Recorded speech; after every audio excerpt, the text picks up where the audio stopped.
یہ 19 مدنی انعامات برائے حج و سفر مدینہ اور 19 مدنی انعامات برائے عمرہ و سفر مدینہ۔ مدنی انعامات جو ہم یہ کہتے ہیں، یہ مدنی انعامات گویا کہ اسلامی زندگی کیسے گزاریں، اسلامی زندگی کیسے گزاریں، اس کو ایک طرح سے کوشش کی گئی ہے کہ مدنی انعامات کی صورت میں دینے کی۔ جب آپ مدنی انعامات کا مطالعہ کریں گے تو یہ پتہ چلے گا کہ اسلامی زندگی گزارنے کے اس میں طریقے لکھے گئے ہیں۔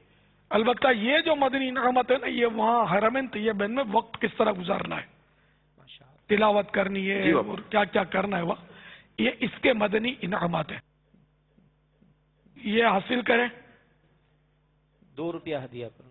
سے 2 روپے ہدیہ، تو جو بھی اس حج پہ جا رہا اس کو تحفے میں دے دیں آپ۔ غالباً یہ وہ مدنی انعامات ہیں جو ہمارے اسلامی بھائی سفر پر جا رہے تھے تو امیر سنت کے ساتھ مدنی مشورہ ہوا تھا، اور اس میں امیر سنت نے وہاں پر کیسے وقت گزارا جائے اس معاملے میں ہمارے اسلامی بھائیوں کی تربیت فرمائی تھی۔ جی جی، اور یاد پڑتا ہے کہ اسی پر ہمارے مجلس مدنی انعامات والوں نے اس کو شاید مرتب کیا ہے، اور یہ ایک مخصوص ایک اسلامی بھائیوں کے لیے بیان ہوا تھا۔ یہ تو انہی دنوں میں اگر وہاں پہنچ جائے نا حاجی امین، جی انشاءاللہ، یہ کیونکہ اس وقت تو وہاں پتہ چلا ہے ٹھیک ٹھاک رش ہے۔